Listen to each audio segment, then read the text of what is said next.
Good evening, how are you? Well, the temperature's 77, feels more comfortable than that. The humidity's 33, and the wind is 3 miles an hour, and I can feel a slight breeze, so it's pretty nice. I've been busy all day with cases and errands, so I'm getting out late again, but there's a reward in that, because it's so pleasant this time of the evening, although the days are getting shorter, and I can tell it, because last night I thought I had time yet, and so I ended up walking partly in the dark, not while I was talking to you. So we continue to unravel the events of the great debate. Great for Kamala Harris, not so great for Trump.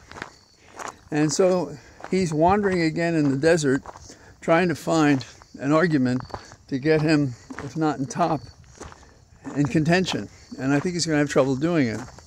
And so in his desperation, him being Trump, he's saying things like, this was an inside job to get him, meaning when there was an assassination attempt. And that's pretty interesting, because it strikes me when you combine that with his fear that pets are being endangered by migrants from other countries. This sort of fits into that kind of delusion, that kind of craziness. Weird behavior, some call it. And obviously, weird strikes a tone in the American people that they're comfortable with because they don't want to say the other words.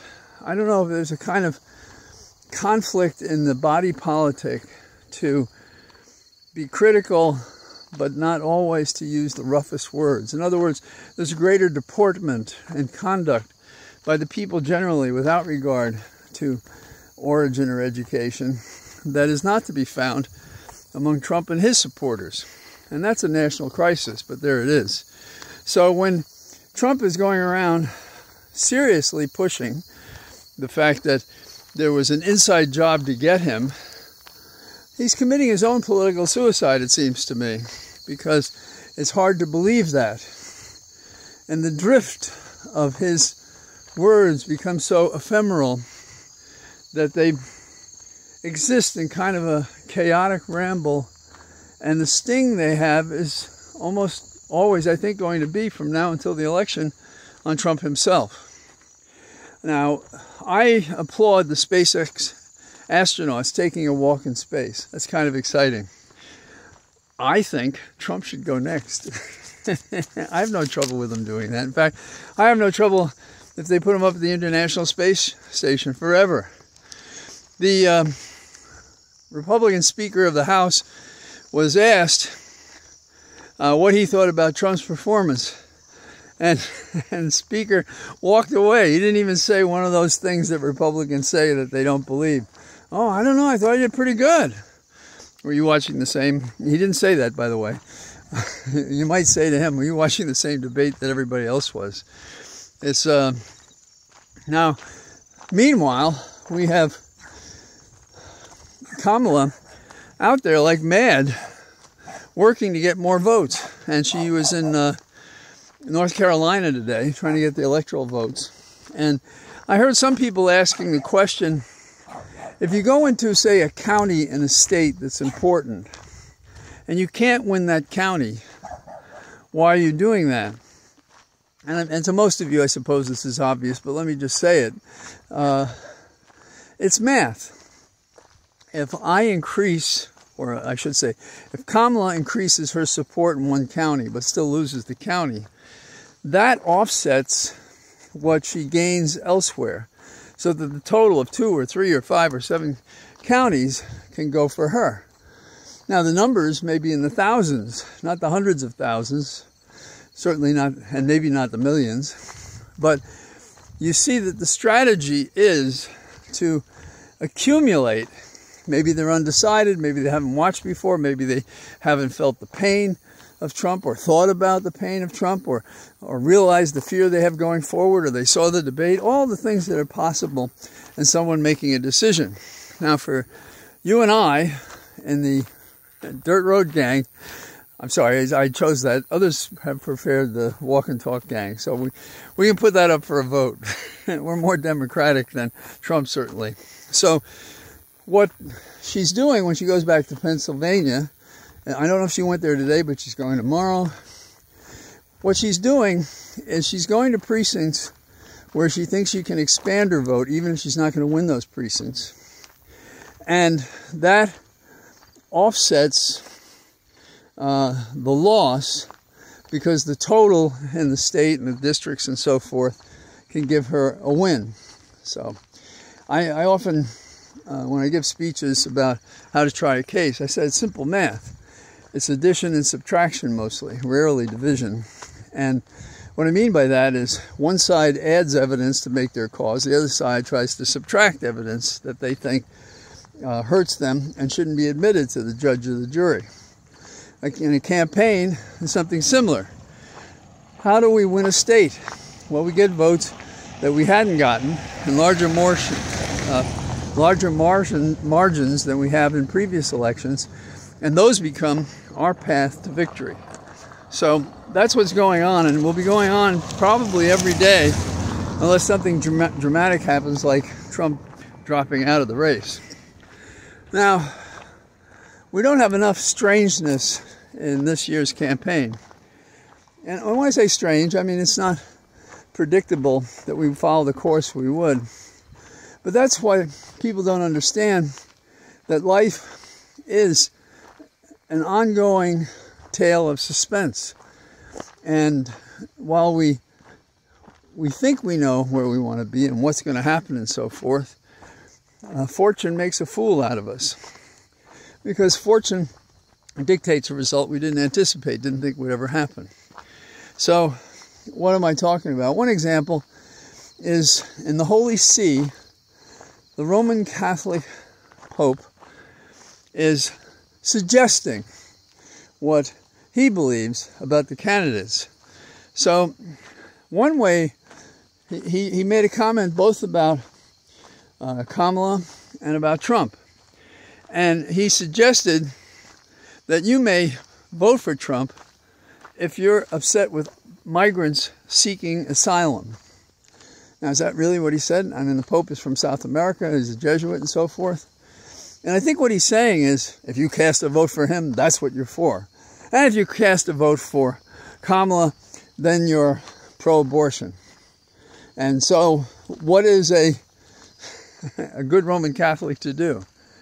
Ignore what he says, I think, but I'm not a good Roman Catholic. It's been a long time since I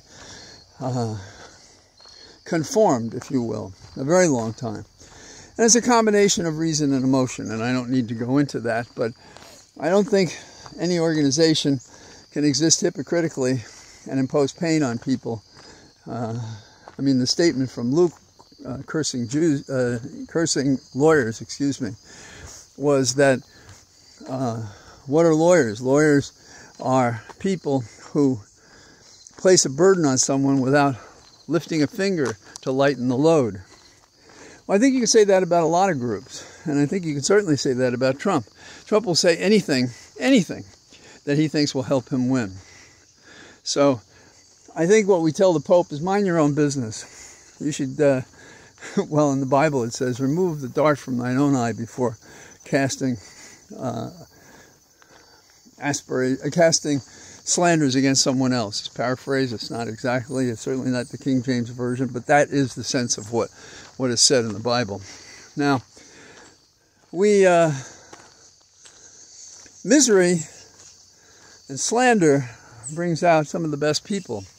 John Legend came out to show and ask for grace for our brothers and sisters from Haiti, rather than what the former president, Trump, did at the debate the other evening.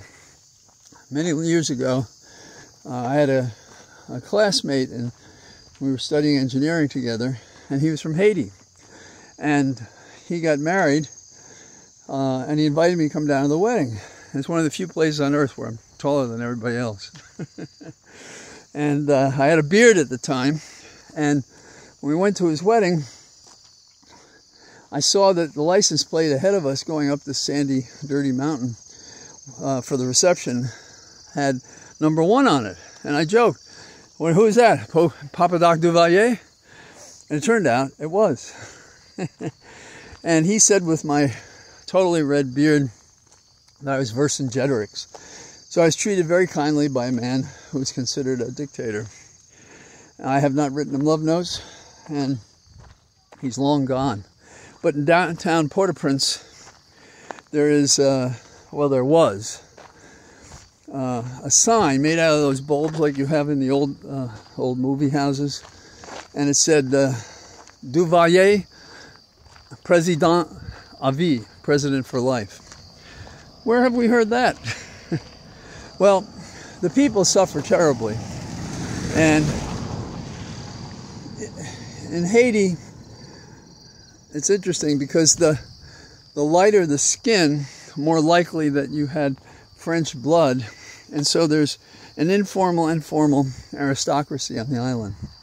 But they've always been close to terrible danger, both of violence and of poverty and so forth. And my friend, his family had a coffee business, and so they were more comfortable.